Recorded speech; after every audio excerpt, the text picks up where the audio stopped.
This is exactly right. This episode is supported by FX's The Shards, a seductive drama from executive producer Ryan Murphy. Set in 1980s Los Angeles, the series follows a group of glamorous, deeply entangled high school seniors drawn into a life of wealth, beauty, parties, and excess. At its center is Brett, whose reality begins to unravel when the arrival of a new student coincides with a series of mysterious murders. FX's The Shards premieres August 5th on FX and Hulu. Goodbye.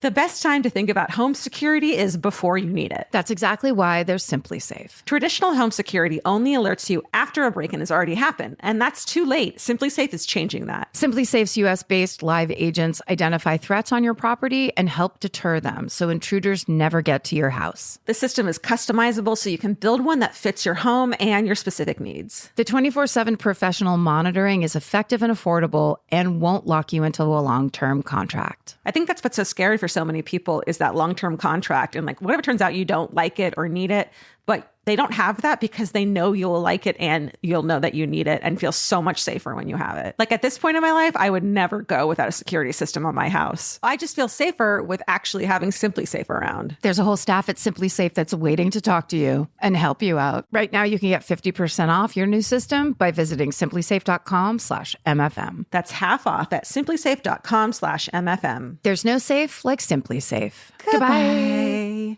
Get into the Hyundai Getaway Sales Event and get away with a deal so right, it almost feels wrong. Right now, you can get great deals on Hyundai's most popular models, including the adventure-ready SUVs like the Hyundai Santa Fe or Santa Fe Hybrid and the Tucson or Tucson Hybrid. Plus, there's the bold and stylish Elantra loaded with the latest tech. Or go all-electric with the Ioniq 5 or the Ioniq 9. So get down to your local Hyundai dealer and get away with a deal you'll love during the Hyundai Getaway Sales Event. Visit HyundaiUSA.com for details. Goodbye.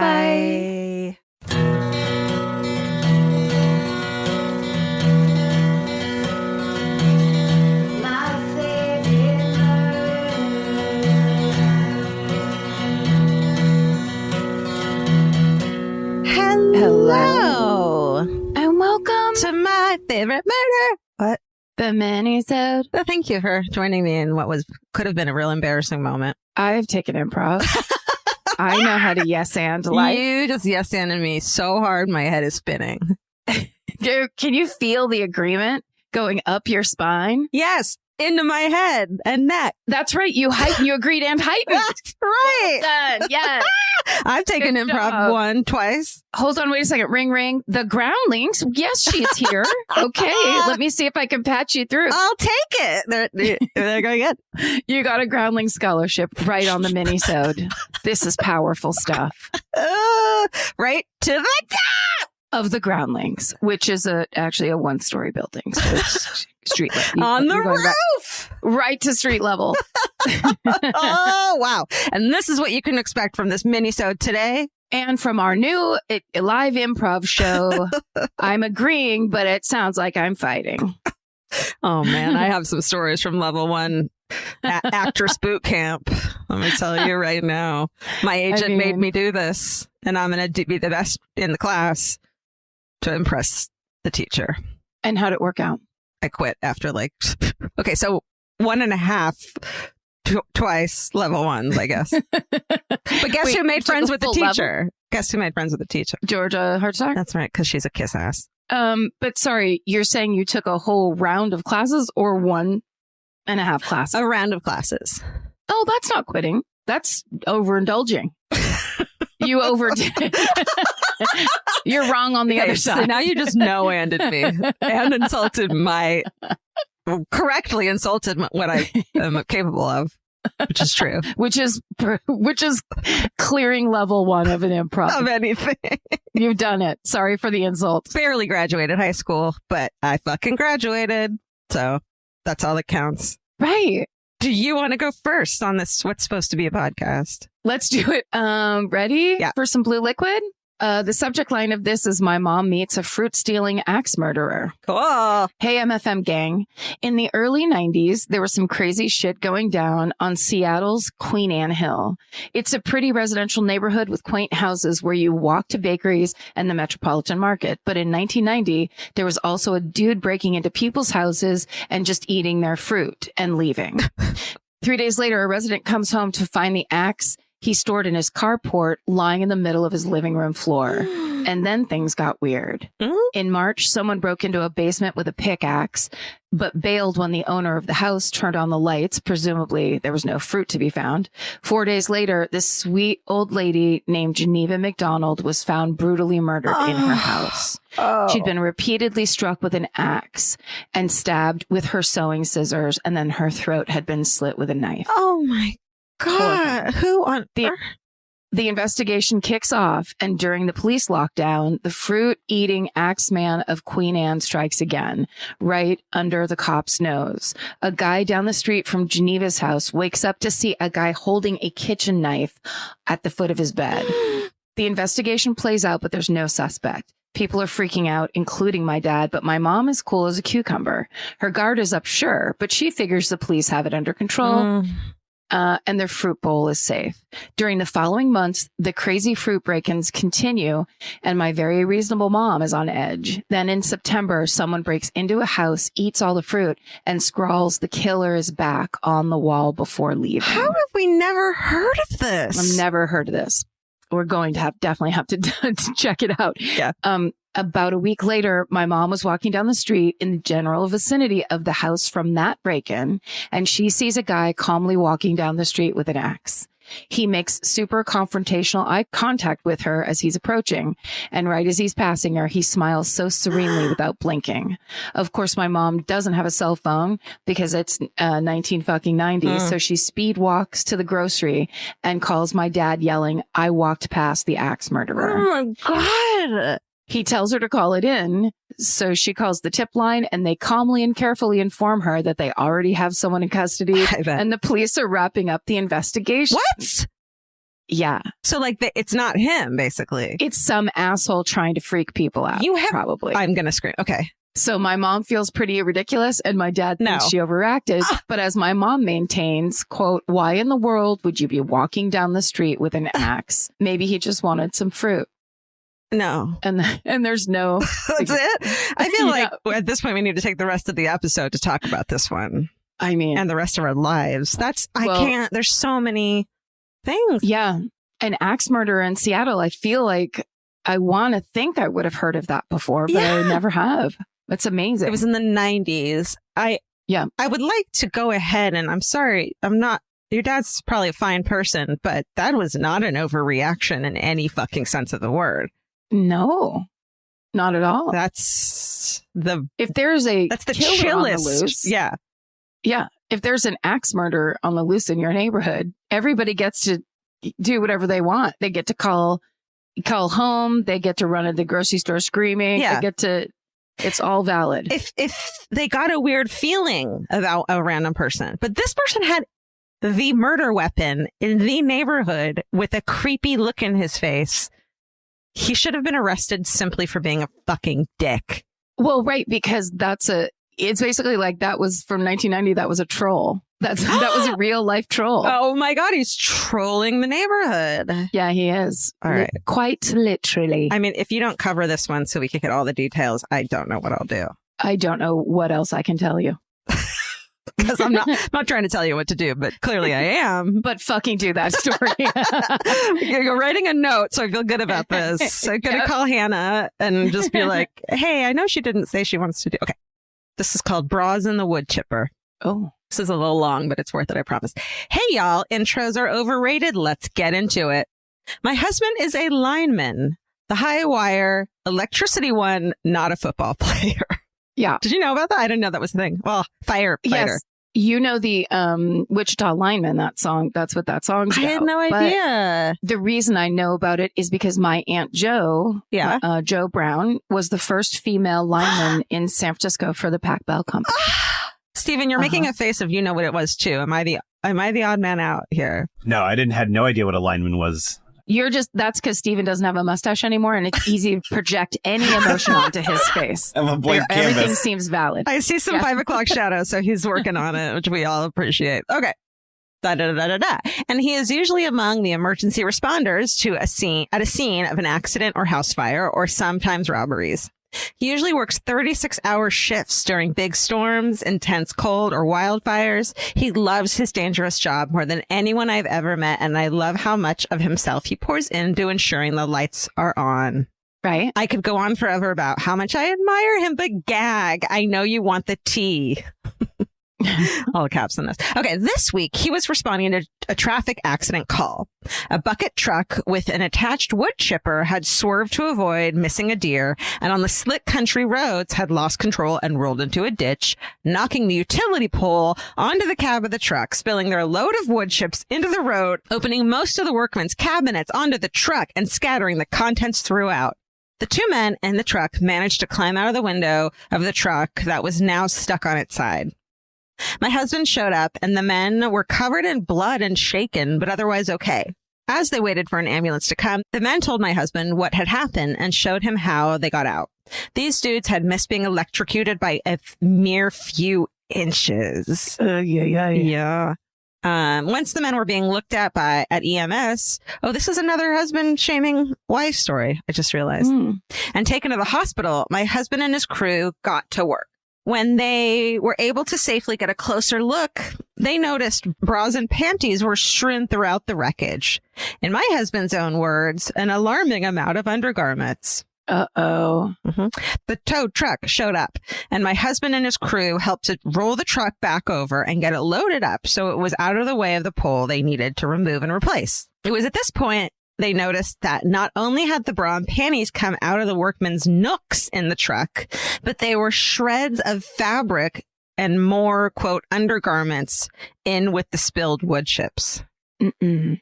So a few hours later, my husband comes home from lunch and is telling me the story. I immediately asked 200 questions he had no answers for. Did the police show up? Did they ask about the underwear? Did they take it into evidence? Did you see blood on or in the wood chipper or its chips? Hello. These are basics of amateur detective work. Have my countless hours of forced true crime documentaries and endless podcasts taught you nothing? For real. Drag-alongs, am I right? Yeah. God. Yes, you are. He said the police, sheriff's department, and state trooper were all on the scene at one point throughout the ordeal, and they all just laughed it off. Me, however, I cannot let this go. I have not stopped thinking about it and looking up any relevant information I can find or crimes I may have been able to connect to these tree trimmers and their doubtfully harmless affinity for women's underwear.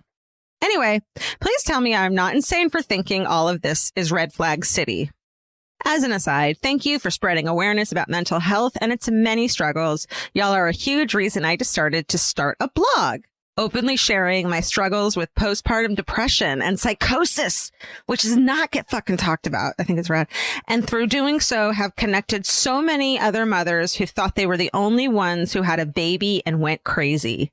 There is so much power in knowing you are not alone. And her Instagram is at postpartum psycho.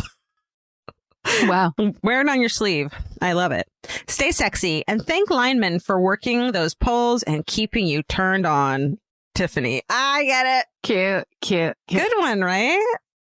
Tiffany, you're 1,000% right about this. Is like, it reminds me of, 70s and 80s when people are like, oh, the old peeping Tom in the neighborhood. And it's just a funny, dumb thing that it's like, you mean step one of being a serial killer? Yeah. Like there's someone should be asked some questions about where those clothes came from and who put them there and why they're there. And what else all of these maybe they were doing last weekend. Yeah, or whatever. I feel like there have been, one woman on the team who was like, that's not what happens at the end of our cycle of underwear. And we don't just casually, that's not how you get rid of. There's so many. So play this for your husband, please. Shame on you, sir.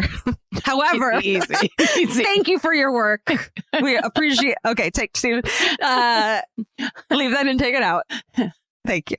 Yeah, I mean, hey, look, because it could be that the driver of that truck bought brand new women's underwear and just had like a chipper issue, whatever. But let's not just assume it's a funny joke. No. Underwear stealing could be a bad thing. Okay, cue 10 emails from wood chipper owners saying the thing that greases wood chippers best, you didn't know this and that's okay, but I wish you would read this on the podcast, is undergarments. That's the only way to get it cleaned out. Dear wood chipper owner, you're full of shit. We see you. What you don't know is that we got Siri to reverse record you. Oh my God. I love it. Okay. The subject line of this one is, we saw La Llorona, kind of. Howdy, beautiful people and pets. I'll save the pleasantries for later. Let's get into it. Growing up, my mother tried to shelter my sisters and I from anything horror or true crime related horror. Why wouldn't they all have done smart? Okay. Obviously, it didn't work because here we are now. Anyways, unlike us, my cousins were exposed to all of that stuff at a very early age, and they knew every Mexican folklore like the back of their hand by the age of 5. So one night, my family and I were driving back to drop off my cousins from spending the day with us. My older cousin, we'll call him Taylor, decided this would be a great time to tell my younger sister and I about La Llorona. For the audience who isn't familiar, La Llorona, or the Weeping Woman, is a Mexican folklore about a woman who drowned her children for a man. But when he said he no longer wanted to be with her, she was so overcome with grief that she drowned herself. And she now haunts the waters, crying and looking for children to take. Oh my God. Uh-huh. My mom quickly turned around and told him to stop lying to us, lying's in quotes, because she didn't want us to get scared. His response was to insist she was real and that she steals little kids like me and my sister. Oh, cousins, man. Right? The power of cousins.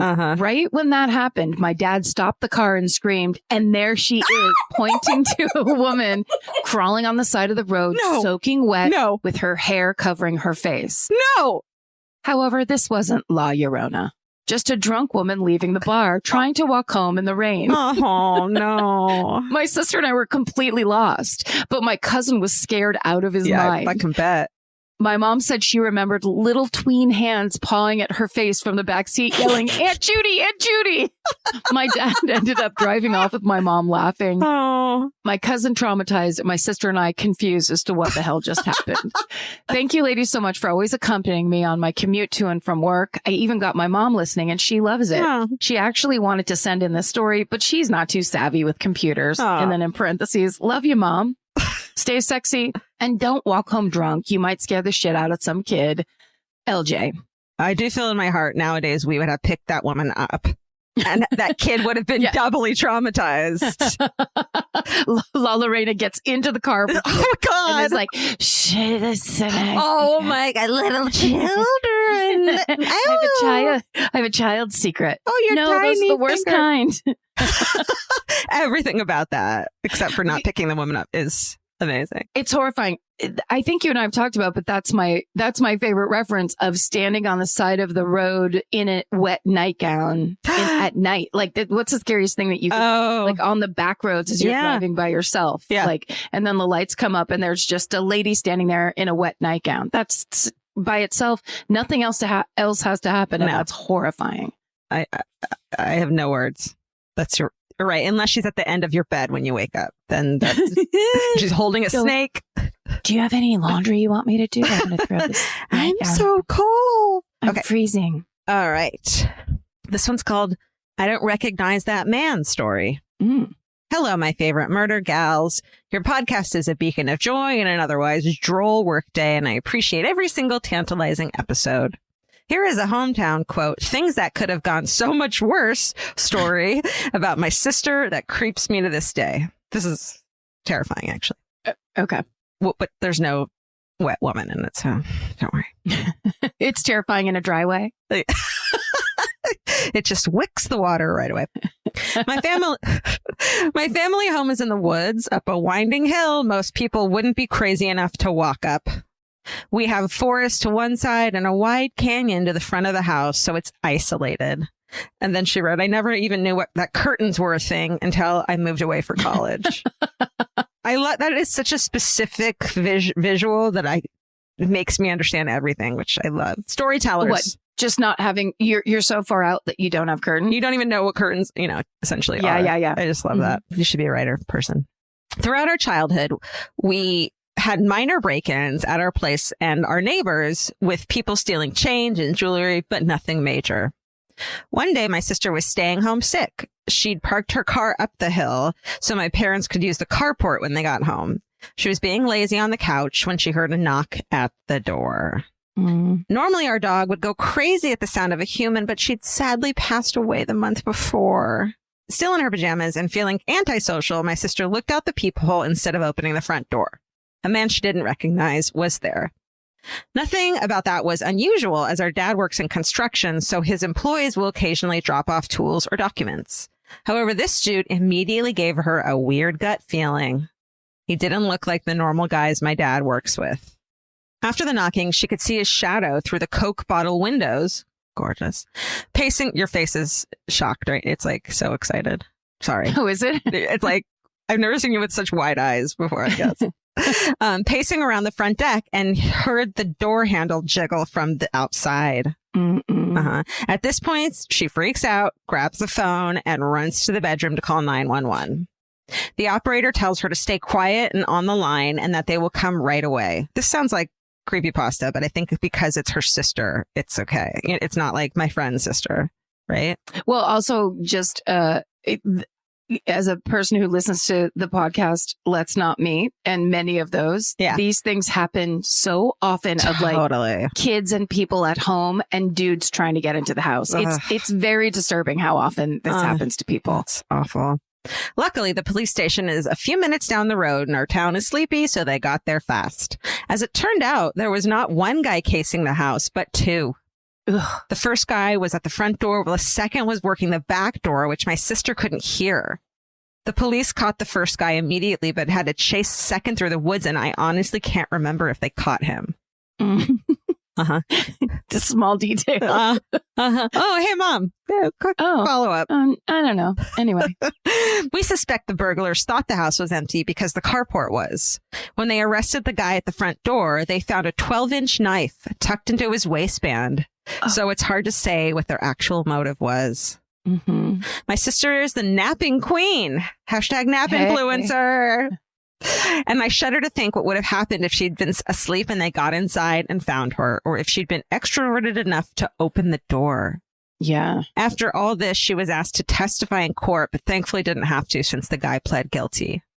My parents still live in the same house. We got a big white shepherd soon after this happened and have not had a break-in since. Yoo-hoo! No name. It's clearly a famous author.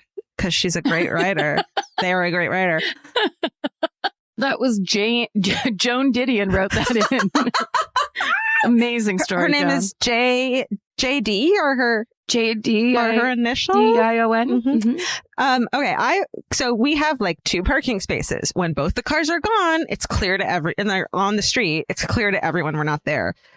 How about a beater? Buying a beater, keeping it clean. It's cute, so it doesn't look like your house is, and leaving it at the house all the time in the driveway, so that it always seems like someone's home. Police officers, people in law enforcement, criminals, please let me know if that's actually a thing. How about this?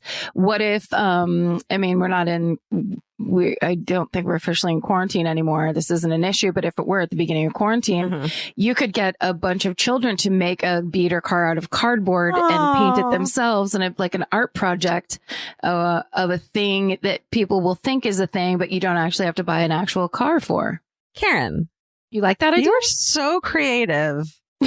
And then it's also a way to like get the neighborhood kids involved. That's right. Maybe they kid friends. They're all bored because they're not in school. Maybe they could be interns on to pay them, and then so they may get some credits toward do elementary school kids need credit? No, but they have credit toward junior high. Yeah, they could put it on their junior high resume. Right. The credit for this will get you 3 corn dogs in junior high. So get to work. But I'm taking one of them from everyone because that's not fair. It wouldn't have happened. Corn dog tax. She has to look. You got to pay the piper. Oh, it's your turn. Were you just going to go to the next one? Yep. All right. The subject line of this is found drugs, which I believe is what we asked for last week. We always ask for found drugs. And then I will declare, although I'm sure I've said this before and meant it before, but this is now my favorite opening line ever. Okay. It just says, "It's my time to shine, bitches." It is. It is. Get ready. Oh, you've heard enough of us. We've done this. We've gotten our egos up. It's yours time, baby. Okay. In the last minisode, you asked listeners to write in about found drugs. Oh, yeah, I was right. And I read that. So I knew that already. Sorry. My husband and I took a trip to Italy. We spent 3 days in Rome, then took the train to Venice for another 3 days. My husband, who is a daily toker, was feeling very desperate for his daily hit by the time we reached Venice. He didn't mention his desire until a long stroll through the narrow walking paths and bridges that line and cross the beautiful canals. Have you ever been to Italy? Oh, God, no, I wish. I want to go there So bad. We'll go. bad. Tour. Let's go tour Italy. Yes. Hey, Abbondanza. We'd love to. I don't feel like they have any good murders there that we could do at live shows. No, there's hardly been any murder No in Italy crime. over the past 5,000 years. He had just purchased himself a slice of pizza. While walking and eating, he looked at me and said, "The only thing that could make this moment any better would be if I were a little stoned."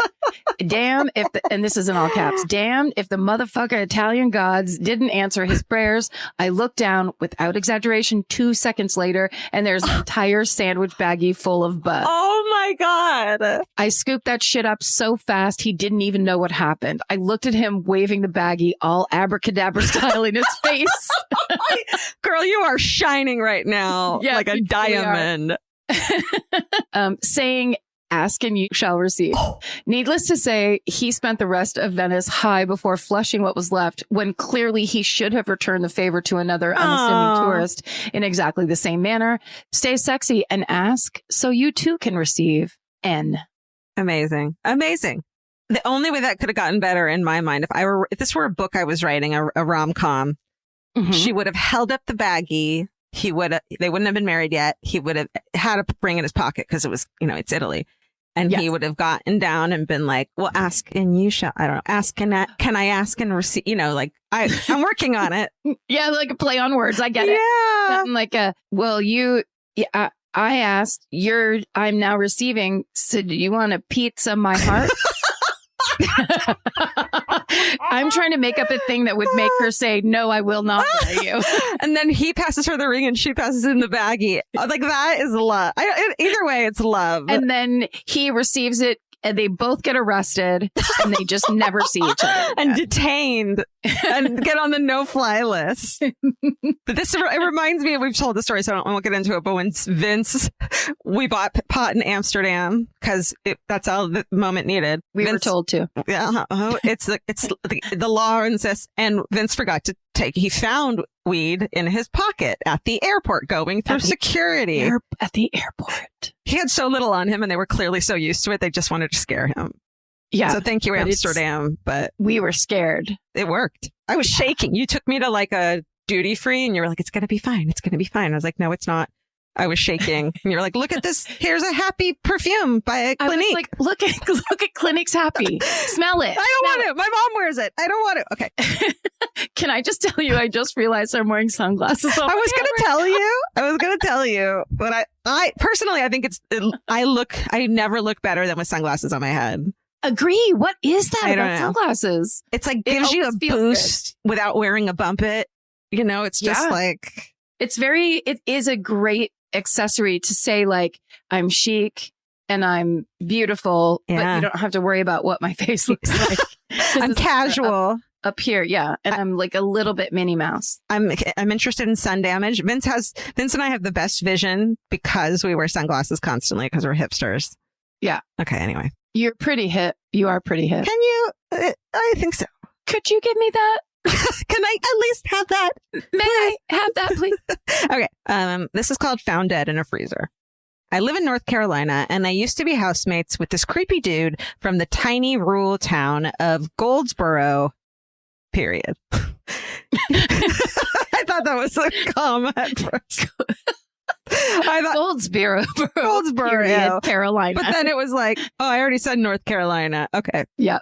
Hearing stories from him, think literal kissing cousins, makes hearing this story come at no great surprise.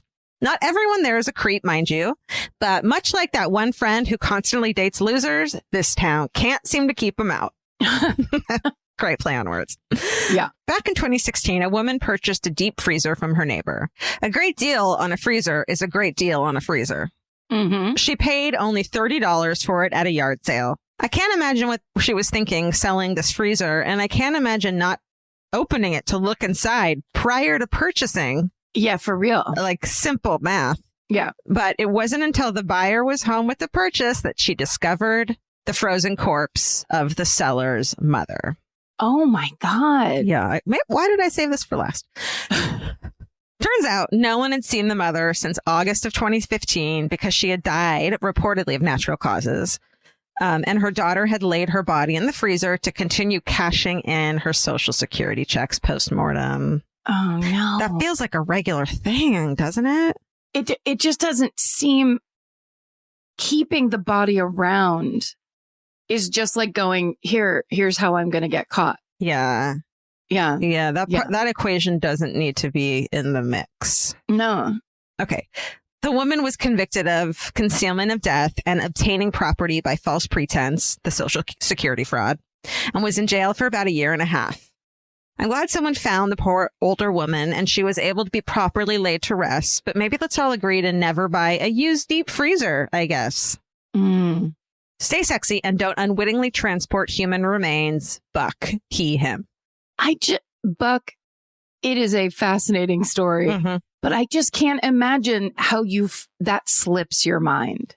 Like you've done something, you've done a thing that you know is wrong, and you're clearly doing it to do another thing, you know what I mean? to get those checks or whatever. So it's like, keep track of your shit. And then you just, that's such an odd, like, it's worse than just like, you know, bumbling criminal mistakes. It's just like, are you trying to get caught? Well, clearly there's something going on there, but I will say maybe in North Carolina, not judging, I love the place. Maybe you have multiple freezers in your garage, you know, like beer freezers and meat freezers. And then if you go hunt deer is probably a thing. And so she just forgot which one.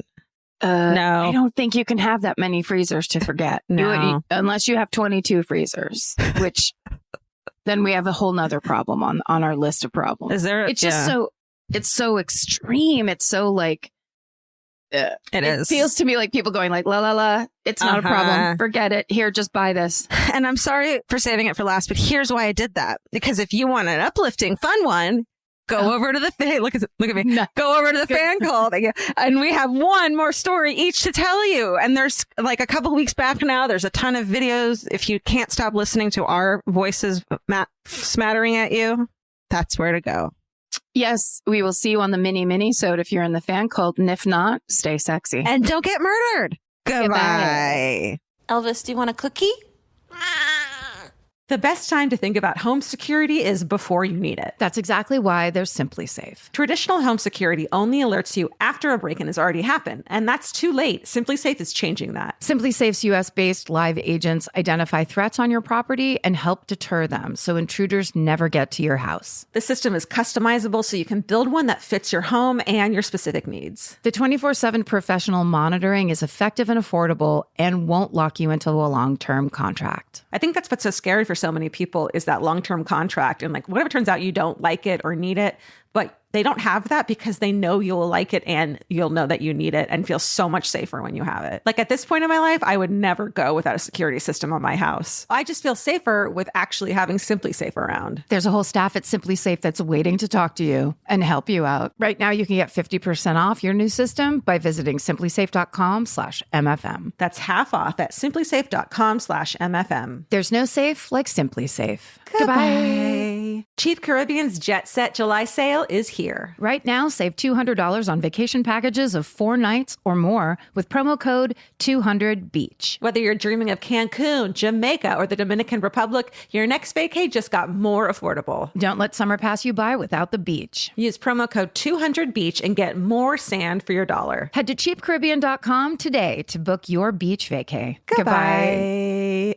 This may surprise you, but clothes that feel good and look good don't have to be mutually exclusive. Designs that make you feel as good as you look is what Hill House is known for. Hill House Home invented the viral nap dress. Hill House makes fun, versatile fashion that elevates your look. I now own 3 nap dresses. I love them. They're so comfy and cute. Pockets for days. You know, get 15% off your first order of $100 or more at hillhousehome.com with code MFM15. That's MFM15 for 15% off at hillhousehome.com. Goodbye.